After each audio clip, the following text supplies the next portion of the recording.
There we go. Okay. I So, am joined. where are we today? Where are we? You're joined by myself, Brady, host of Inner Strength Check podcast, all the way from not as sunny by the looks of it, Australia. Whereabouts are you in the moment, Andy? It's looking quite nice where you are. Yeah, I'm probably directly on the at the opposite of the planet, Yeah. on on the Canary Islands, the Oh Spanish wow. Canary Islands, in the middle of the Atlantic Ocean.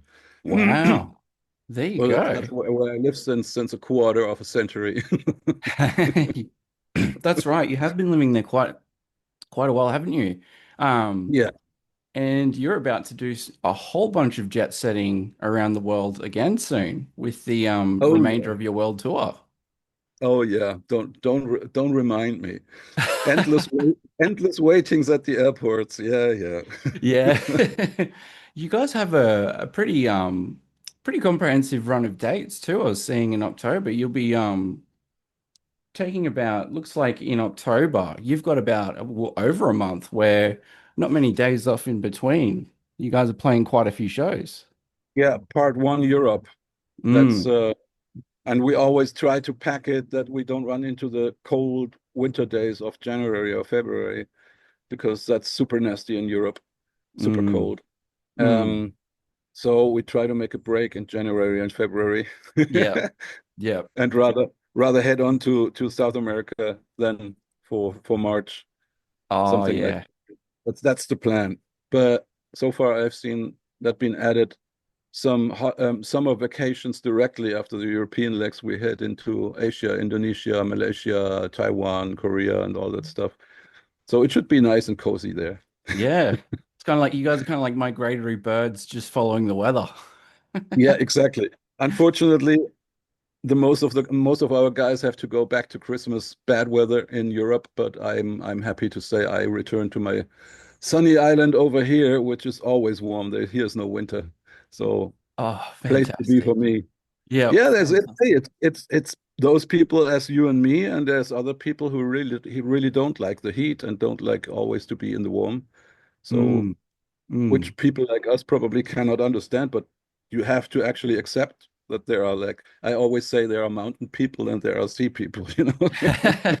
Yeah, yeah. I think I'm definitely on the ocean side of things. So speaking of Yeah. people, so you guys are returning with your new album, and Yeah. I've been listening to that fair bit over the last couple of days, and it's quite an epic album. And when we're talking people, you've got Mm, seven. You've got seven, yeah. I mean, yeah. Helloween fans are already going to be well on top of this, but you've got a lot going on literally in the mix there, mate. You've got three guitarists and three vocalists. Mm, And yeah. it's a very diverse album too. Like I noticed like a lot of different sort of stylistic changes when I was listening to it. You know, the opener starts very prog, very bombastic. There's Yeah. also some quite rocky moments too, like This Is Tokyo kind of leans into that hard rock kind of vibe. So maybe if you want to walk us through a little bit around how the recording and the songwriting process went for Giants. Pretty much the same, maybe a bit more relaxed this time because Mm, you proved yourself with the last album. So I'm mm. happy to say that the last album presented several number one in the charts in Yeah. all over the world actually, which was the first time for the band. So Mm. wow, better late than never. Yeah. And so yeah, it takes a lot of pressure off your shoulders because you've got nothing to prove here anymore. Mm. The people were pretty much happy with the last album. What we wanted to do is present an album which it's just a bit more easy listening. So Mm. it doesn't really crash your head. And after 50 minutes, or the last album was even close to 60, um, you still liked the album, but after listening through it, you got a slight headache or something like that because it's It's a long album, demanding, isn't it? Yeah, long album. yeah. And this time we wanted to have it a bit more of a mixture, like these waves of coming up and down. Like the wave Mm. up, it's a very demanding song. Speed metal means lots of informations per second. very demanding for the listener. We all love it because we love to bang our heads and go for it. Yep. Yep. But we realized after a 10-minute song, you should definitely have a chance to cool down, Mm. have a good rocker or pop metal or whatever, like I Want Out, Dr. Steen, If I Could Fly, Power, all these songs. Mm. Like give a break. Still Mm. rocking, but Mm. not head crushing, not brain crushing. Mm. So I thought it's very important. It was pretty much everything there to do a nice mixture of this, what I just said, this ups and downs, because Yeah. we had like 23 songs on the table, like Wow. uh, super great songs. Every song is Yeah. standing for itself, which gave us a hard time. And the band itself just decided at the end of the day, okay, let the producer team and the management decide as well, because Mm. we're getting to no result here. It's too many songs. The good Yeah. side is it's a luxury problem because you could go into studio tomorrow and record another great album. So, Yeah. Yep. you Album know, A and album B. Yeah. yeah.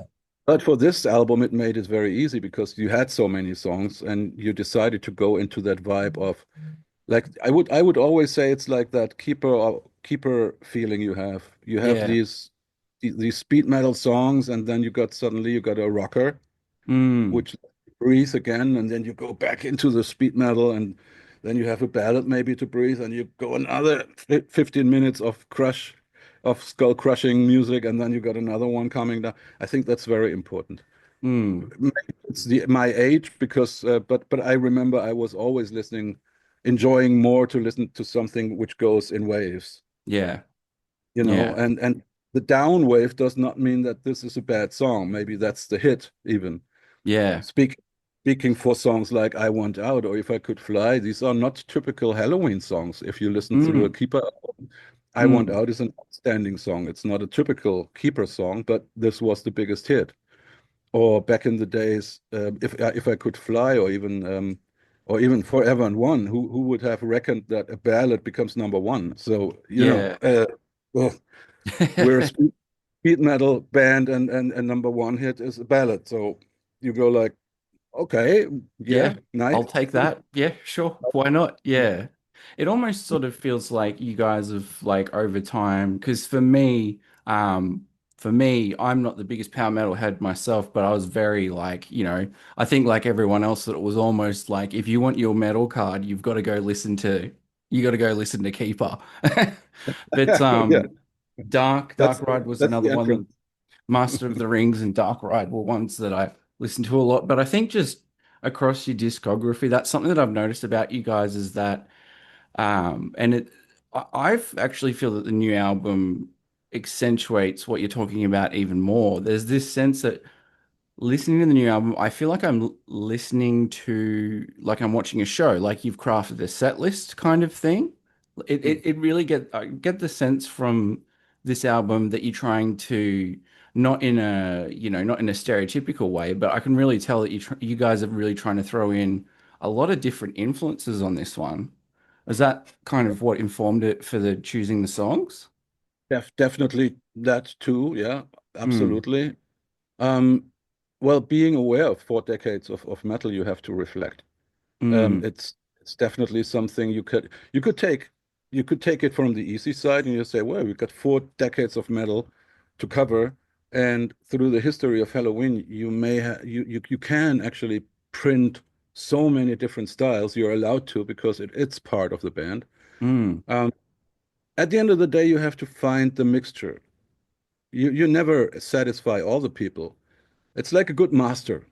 mm, If you have a finished mixed song, you go to the master studio, and the master studio tries to actually put the frequencies in place so that this song sounds pretty good on each and every different systems. mm, mm. So it's the best compromise you can get.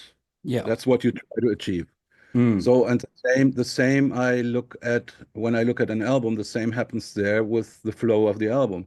yeah. Because we're quite aware. I mean, we got at least 50, if not more, probably 60% of our audience are still people who enjoy to definitely buy a vinyl or a CD album Mm, and have this hour free. They are they are happy to sit back with a glass of wine or glass of whiskey or a cigar, or whatever, or both of Mm. it, or triple, Mm. all of it, Yep. lean back and listen to an album. Mm. So this is very important, the flow. For Mm. lots of people, like the new generations, they probably know what I'm talking about, but they never do it because it's not something common in the new generations. They Mm. just pick up one song and enjoy that one, and period. But for me personally, that's a loss because I always listened through an album. There were like 50% that I loved and 50% that I went like, I think I have to listen to it again. Yeah. I always gave it a chance. The funny thing is, these 50% that I didn't dig from beginning on are now my favorite songs Yeah. because I grew into them or I learned to love them and I even loved them more than the first hitters, so to say, you Mm. know. Mm. So for me, it's still important to listen through an album. And I think I've watched a couple of recent interviews with yourself and Michael and others, and even some of the interviewers were saying like, you know, I'm on my 10th listen and I'm still finding new things, and that I'm getting the sense that you guys kind of baked that into the album as well with the writing, just You having always, yeah, you yeah. always try, honestly. Honestly, you always try, but sometimes you don't have the chance to do a perfect mixture because you don't have enough songs to choose from. Mm. Uh, it's probably as simple as that. Yeah. Very often we've been happy to have 10, 11 great songs, but there was no chance to swap with other songs which were as good but fitting much more into the running order, into the vibe of flow of the Yeah. album. So you go out with a compromise and you have a certain deadline where the record company goes like, you look, guys, we wait now like two Yep. weeks for the final master and we have to go out now. Mm. And I understand because they have their contractors in the stores and everywhere in the world and blah blah blah. So it's unfortunately always connected with money and money and money. So Mm. as a band, you have to learn the hard way sometimes that you have to actually be in the ballpark of these Mm. deadlines. I Mm. hate it. I hate it. Mm. Every artist hates it. But Yeah. on the other hand, if you give us artists every freedom in the world, the the Never come album out. would it never Yeah. be released because we're Yep. never satisfied. You know, we could turn Yeah. this knob, we could turn there. So Yeah. yeah, at the end of the day, you have to eat shit sometimes, and it's being out there without your blessing, so to Yeah. say. And Yeah. But on that note, it sounds like you guys, you know, even regarding the whatever time pressures you had from label management, all that sort of thing, touring cycle, yada yada. Like for instance, Danny recorded three tracks across, I think, three different drum kits, was it? yeah, yeah, yeah. So did you guys also go into this one with just like a really just like a really intense eye for detail, or is that kind of part of your normal process for writing an album? No, definitely not. I mean, that would mean Mm, we'd always have been swum in millions of production budgets or something like that, which is pretty, it's not true. So mm, most of the times you had to really, yeah, be careful about the budget, put it that way. yeah, So yeah, yeah. um, this time there was definitely way more budget, and we decided not to throw it out of the window, but realize some dreams we had back in the days. Um, Mm, I'm still envying, for example, other genres of music that I don't like, but mm, for example, rap or techno or you name it. Electronic music is not my cup of tea, put it that way. yeah. Um, I I I realize there are some good songs. Even I would say, yeah, okay, I Mm, have to. This got some musical substance, and I would like to listen to it without switching it off. But that's a rarity. yeah, But nevertheless, what I always envied, these guys are sitting at the computer and they have like 1,000 or 2,000 different kicks and snare drums, and they just swap it. Boom, yep, boom, boom, boom, until they have the sound fitting and they are satisfied. And as a rock musician, like a musician who really records his instrument, you don't have that luxury, certainly. Mm, And yes, there is a way in the technical digital world you could actually add samples, so ready sounds, to mm, what you just recorded to make it sound better.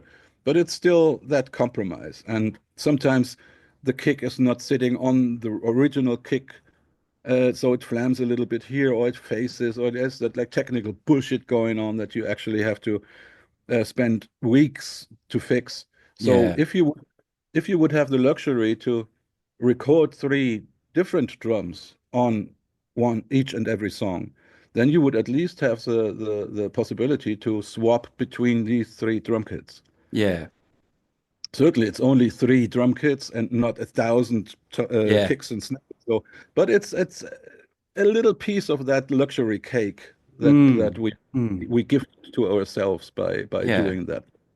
And with And this, it sorry, helped out continue. a lot. Yeah, Yeah, it helped out a lot because suddenly you have that big Ludwig kit on a little is a little too much, for example, or on yeah, Into you the can Sun, definitely hear it there. Yeah. much bigger. It's much more monstrous, and Mm, so.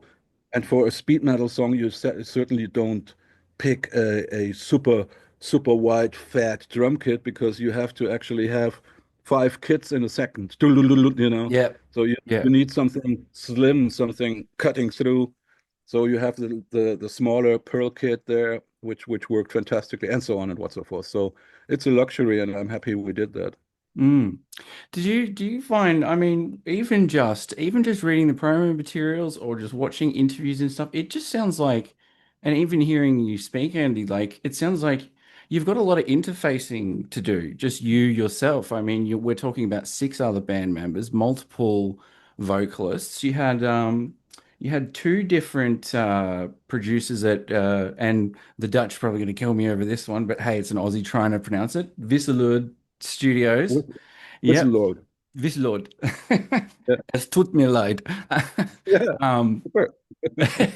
but like you that's a lot for I'm just hearing there is a lot of information for you as just in being a member of this band that you're having to manage. Do you ever find yourself getting like overwhelmed, or do you guys have sort of a process for trying to manage, like especially between self-titled now, seven different people, multiple producers? Does it ever get really chaotic?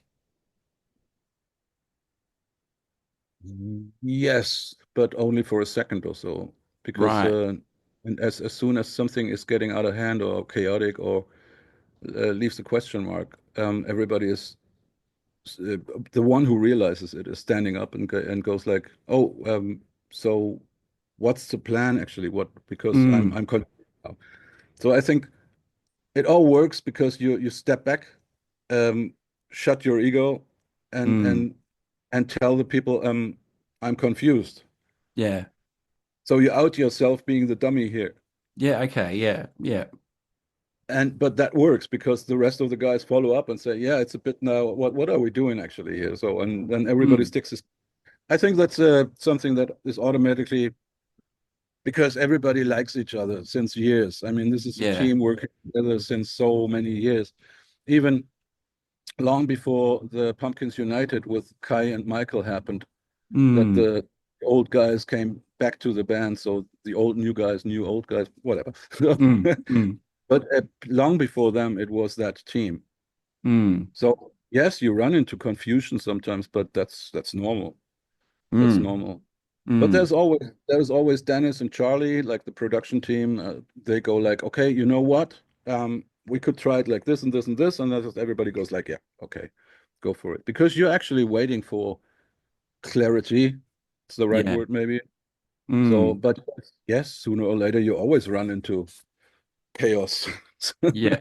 Yeah. Yeah. But this time I have to say, Michael and I, for example, last time for the recordings for the voices, we ran into a little chaos because we were trying to sit there and we had like the lyric sheets in front of us, sitting there with the producers, finding out who would sing what and where and why and blah blah blah. And it took like four days just in the studio theorizing. Wow. Yep. And and this time, Michael and I decided, without asking producer team or whatever, Michael and I just decided, you know what? Let's sing all the songs. Yeah. I sing all the songs, you sing all the songs. And at the Mm. end of the day, when we did that, we go down to the beach, call it a day, and let the producers cut. Yeah. So they should let them find out. Yep. Because at the end of the day, that's what happened last time when we followed the plan, and then Michael was saying, you know, I don't feel comfortable with that. It's not Mm. my style. I don't like to sing that. I like Mm. it, but I don't like it for myself. So Andy, please. So I Mm. did it, or vice versa. I said, you know, Michael, this is actually very high technical. Yes, I can scream it, but I think really personally, I think it sounds much better with a clean technical voice like yours. And so Michael gave in and said, "Yeah, yeah, okay, let's try it." And he listens to his stuff and said, "Yeah, I like it." And said, "See, I don't like myself, but I like yours. And if you Mm. like yours, also it's you who should be singing here." And like, you know, so last time we lost a lot of time because of that. Mm. And I think it's only fair to sing everything and let them actually listen to it and find out, okay, we like much more Kiska here, we like much more Deris here, whatever. Mm. And for Michael and myself, it was, as I just described, easy beach time. And in the evening, we came back to the studio, listened to it, and said, "Yeah, cool," or question mark, and go over it later on. Mm. It was much better to do it that way, honestly, much better. It sounds like you guys have such like humility, you know. You've got you got a legion of Pumpkinheads, legion of power metal fans that are, my God, you know, you guys are gods, etc., etc. It can be easy, I think, for bands that have been going as long as you guys have, to develop a bit of an ego. But from what I'm hearing, it sounds like things are very democratic and that you guys are, you know, the way you're interacting with each other is keeping it humble.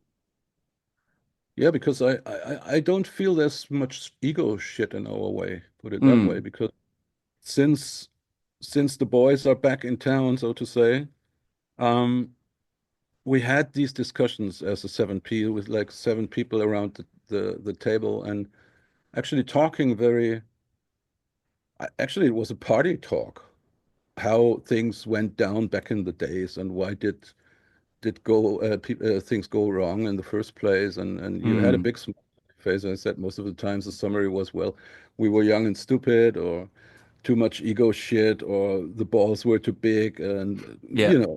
Mm, um, which is probably the plain truth. I mean, back in the days, you were yeah, you you were pissed off because of a certain sentence, which probably was just a stupid sentence. mm, If you would have taken the time and cool down and went in there an hour or 2 hours later and just asked the guy, by the way, you said this and that, and he would probably explain himself and would have been a nothing burger, so to say. mm, mm, Nothing mm. going on. It was just stupid to say, and you got it in the wrong channel. You know. Yeah. So what kind of keeps Yeah. you what kind of keeps you, other than obviously having such just a great team of people to work with in the band, because you know people will stay. I find it really funny that people still to you as the new vocalist because it's like you know. Yeah. Always will be. But Always will be. yeah, yeah, but yeah, I mean it's a technicality. But what kind Yeah, of yeah. keeps you going after, like it's been a long time. It's been a long run and lots of, as you said, like ins and outs, dramas, big tours, that sort of thing. What sort of thing keeps you going in this industry, like as a vocalist, you feel? Well, honestly, the industry doesn't keep me going at all. The Mm, industry is the black sheep next to my hobby. So yeah. sooner or later, you had to realize, okay, you are allowed to live off your hobby, but you Mm, have to say yes to this and that bullshit, unless if you want to proceed, put it that way. yeah. You're you're not allowed to proceed if you would not sign certain contracts. And you know these are shitty contracts, and you know Mm, you sell your soul to the devil kind of thing. yeah. Um, yeah, it's not avoidable. I mean, you have to eat that shit. But Mm, that's everybody, like everybody knows what I'm talking about. I mean, you could even ask a writer who started out actually putting his ideas just on paper and was completely satisfied because he finally wrote off his soul and he had it there so he could actually say goodbye in his head to it, Yeah. which is with that, if you feel lighter, you put your thoughts onto paper. That's the same for a musician, probably for a painter too, for every artist. Mm. Um, but you never think about commercializing this. Yeah. It was the satisfaction was there long before there was the money involved. Mm. Sooner or later, at the age of 25, for me, at the age of 24, 25, I realized, okay, I'm not coming out of a rich house. I can't go on like that. You know, Mm. my mom and my dad have this and that much amount of money available. Actually, they didn't, but they still gave it to me. In every respect, you have to decide then sooner or later. Mm. Is there a chance? Can I make my living off it?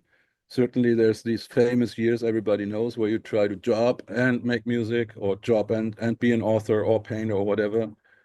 So that's probably a big part of every artist's life where you try to combine making money, surviving, Mm.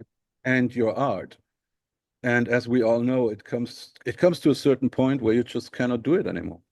Mm. Mm. In my personal dilemma, that sounds negative, but it turned out to be positive very, very, very quickly. I suddenly became a dad, you Mm. know, and then you don't think for yourself anymore, but you think about your son or your girl, your daughter, whatever. In my case, it's my son. Suddenly, I had a family. Mm. Um, if I would not have won the lottery back in the days with my former band with Pink Cream 69 to exactly to that time being able to sign a CBS record deal, which guaranteed me a salary, which was nothing special, but at least it was enough to survive. Mm. But I would not have been able to come to go on. Put it that way. I would have been forced to look for a real job, 5 to 9 or something like that. Yeah, nine Mm. to five. Um, Fortunately, this didn't happen, but yeah, I mean, Mm. so I don't take anything for granted.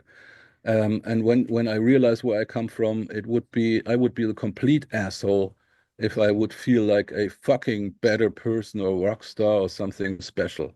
You know what I'm Mm. talking about? I come from down there, and I was happy to get up there with the help of a lot of people all over the world. So it sounds cliche, but it's spoken from my heart. So I'm definitely Mm. grateful for all these fans out there who gave us the possibility to really fulfill our dreams and live that dream actually.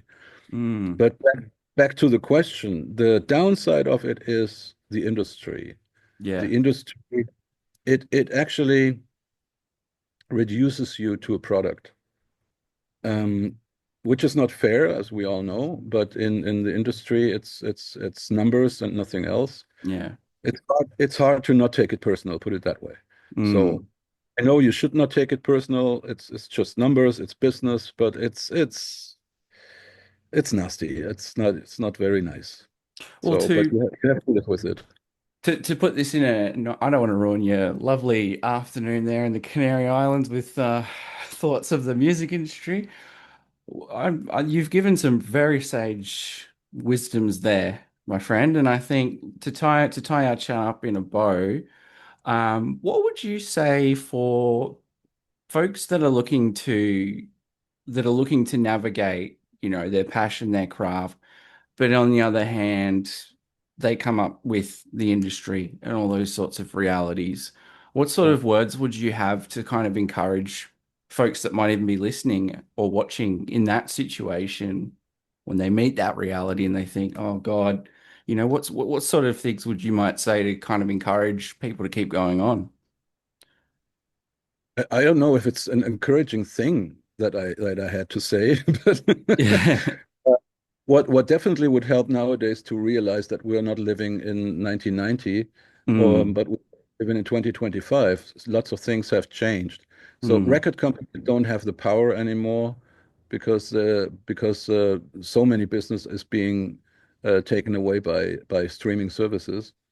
So for new bands, I would definitely say take one guy as a member who has got nothing to do with music, but everything with socializing. mm, So out there at social platforms and promote the shit out of your band. But this guy should be actually like being treated like a member. mm. That's And very this, smart. Yeah. yeah, it nowadays probably it's very smart, put it that way, because this guy could become the future manager as well Mm, in, in the very beginning. And later on, when there is some success going on, this guy could actually decide to get into management only or take another management, and this guy would go on for the social platforms and doing the job he always did.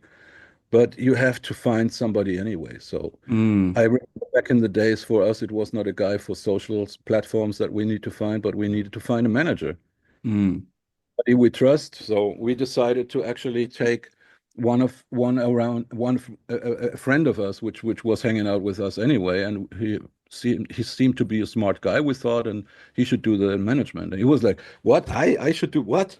I have no idea." But yeah, yeah. but we're in the beginning. We have no idea of anything. So you learn with us.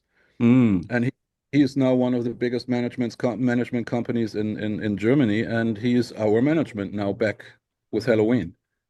So that was awesome. Pink Cream 69, my first band. And then we've been years and years in England with the Iron Maiden management, and then we went back to my old management Mm, sim simply because we trusted them. And they are self-made. So they come from down there as well. That's why mm. the company is still called Bottom Row. So, Fantastic. because we came Mm, from nothing.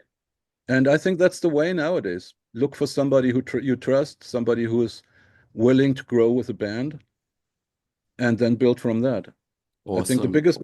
biggest mistake for bands is they do great music, yes, no doubt about it, but nobody will ever listen to it. Mm. That's the problem. Make yourself heard. Well, thank you, Andy, for very in-depth discussion that's gone in some directions I don't Oh, even know the fans were expecting. But in depth, we would need another 1 or 2 hours to go into depth.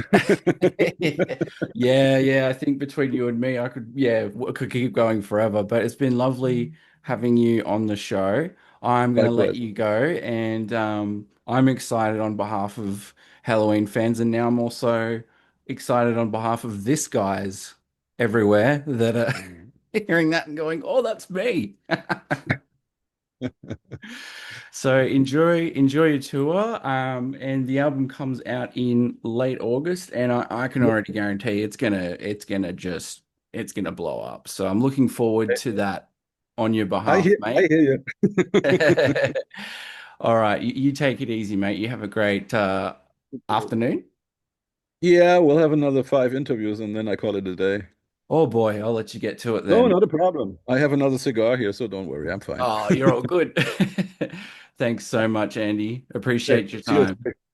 Thank Cheers, you. mate. Thank you. See ya.